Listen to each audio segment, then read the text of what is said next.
So, the Philadelphia 76ers have just concluded another disappointing season, which is interesting because this is a franchise that purposefully lost games for several years in a row to make sure that this wasn't the outcome. Now, of course, there are some details that we have to consider. Ben Simmons wasn't available for this postseason run. Jason Tatum has turned out to be a really good up-and-coming star in this league, and he put on quite a show against the Philadelphia 76ers. But the biggest change happened in the front office, because the individual who started the process, Sam Hinkie, is no longer running the show. Hinkie was replaced once the patience in Philadelphia started to evaporate. And to take over as a general manager for Philly, we have Elton Brand, an ex-Sixer who had very little experience in a front office, and that lack of experience may have already showed itself within the past 16 months. Because I honestly believe that Elton Brand has made mistakes so monumental that it will eventually result in either trading either Ben Simmons or Joel Embiid. But before I get to that result, let me first explain why this season was such a massive disappointment for this organization. Five-time All-Star Al Horford has agreed to a 4-year, $109 million deal with the 76ers. During last year's offseason, there were very important decisions that needed to be made from the front office in Philly, and honestly, it really feels as if they whiffed on all of them. The Sixers front office allowed JJ Redick to just walk in free agency. They parted ways with Jimmy Butler in a sign and trade and brought in Josh Richardson to replace him. And with the extra money that they had, since they decided to part ways with both Butler and Redick, they decided to sign Tobias Harris to a max contract and give Al Horford a 4-year, $109 million contract.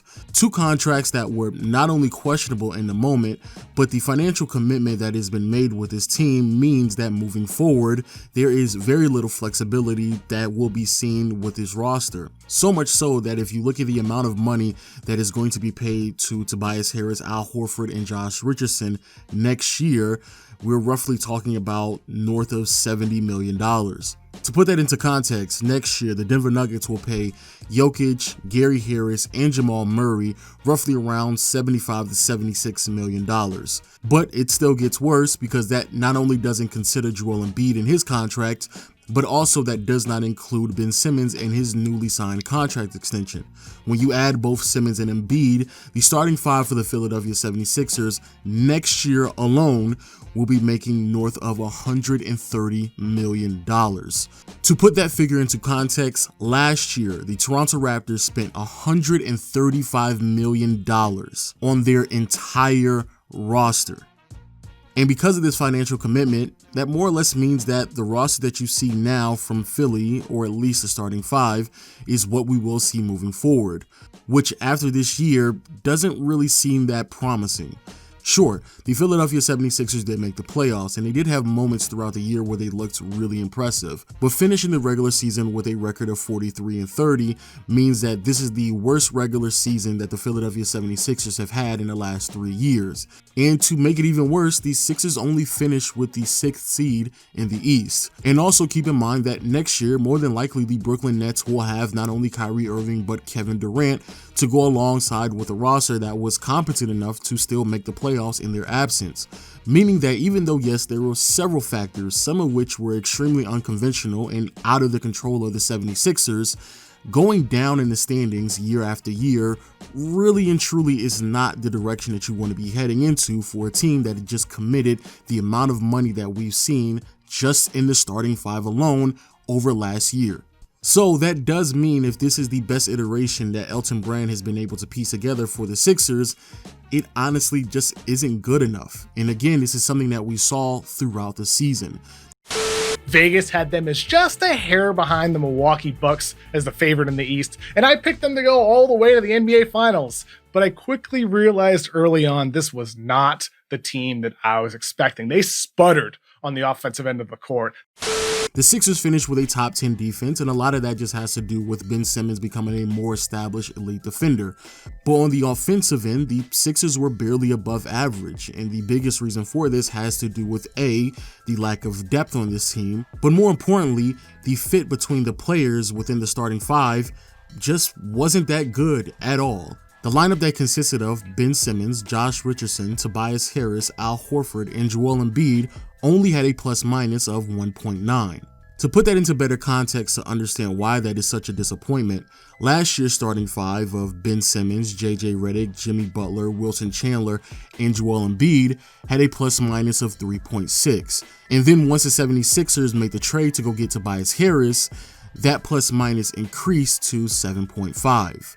And the two players that seem to not fit well with one another the most have to do with Al Horford and Joel Embiid.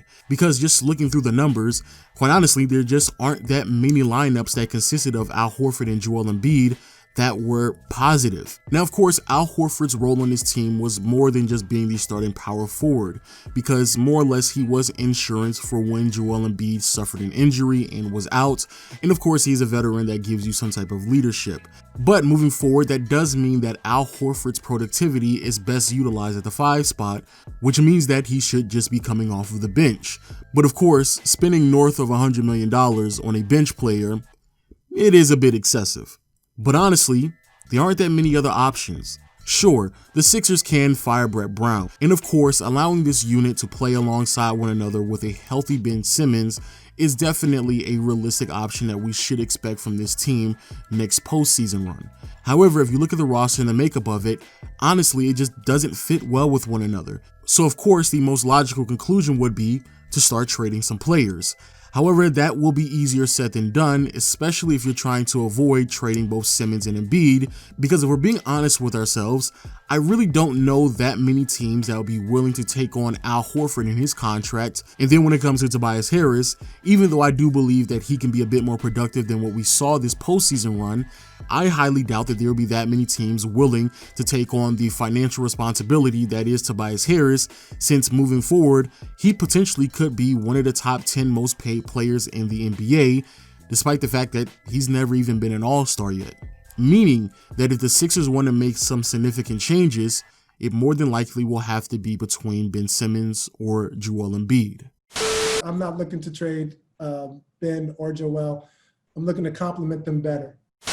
Now, I'm not going to sit here and waste your time breaking down the same Ben Simmons and Embiid doesn't fit well with one another take, because I'm pretty sure you've heard it numerous times. And even though I'm not spending that much time on that take, it is a very realistic one. However, I'm willing to go as far as saying that the reason why they should trade one of the two isn't just because they don't fit well with one another, but also because of the decisions that were made within the last 12 months. And because of the financial commitment, as well as what I've seen this year, I honestly believe that out of the two players, the Sixers should look at trading Joel Embiid. First, let's look at the roster. Like I pointed out before, the dynamic between Al Horford and Joel Embiid just isn't a good one. And quite honestly, I believe even with Tobias Harris moving down to the 4 spot, unless you have another floor spacer that you can bring to the starting lineup, I truly don't believe that there is any lineup that will truly maximize the potential of Joel Embiid. If you look at the roster, it's actually made up in a way that best benefits Ben Simmons rather than Joel Embiid. If you were to build a team around Simmons, you would want a big man who is better utilized with a face-up game, or at least versatile enough to have a face-up game as well as give you a little bit of interior presence on both offense and defense, similar to Al Horford. Also, you would want a power forward who has the ability to run up and down the floor, keep up the pace, and has the ability to at least penetrate, if not do a little bit of shot creation, similar to Tobias Harris. And on the perimeter, you would obviously want as much floor spacing as possible, players that I truly believe you can easily find out there on the market for Joel Embiid. So it does seem like the players that the Sixers have on their roster are already best suited to play around Simmons than Embiid, which is something that we already saw periodically throughout the year when Simmons did a great job leading the Sixers in Embiid's absence. But more importantly, and if we're going to be honest with ourselves, when it comes to just who is a better player to future-proof your team with moving forward, Ben Simmons is that option. I honestly don't know how many more quality seasons that Embiid has up his sleeve. Sure, he is still fairly young, but dealing with injuries and in a league that is dominated from the perimeter, honestly, I just don't know how much more of elite level play that we can see from the big fella. And even if you want to be optimistic about Embiid, again, if you look at the makeup of this roster, I just do not believe that regardless of what Embiid does, unless you're putting a superstar in the backcourt to replace Ben Simmons, honestly, I don't see how there is any path for this team with the makeup and the financial commitment for them to win in the near future with Embiid leading that charge. However, I do believe that can be said so with Ben Simmons. But that's just my takeaway. Please let me know what you think about the video in the comment section below. What do you think the Philadelphia 76ers should do next? And also, what do you think about the team finally firing Brett Brown? But with all that being said, people, please let me know what you think about the video in the comment section below, and I'll see you all next time. Peace.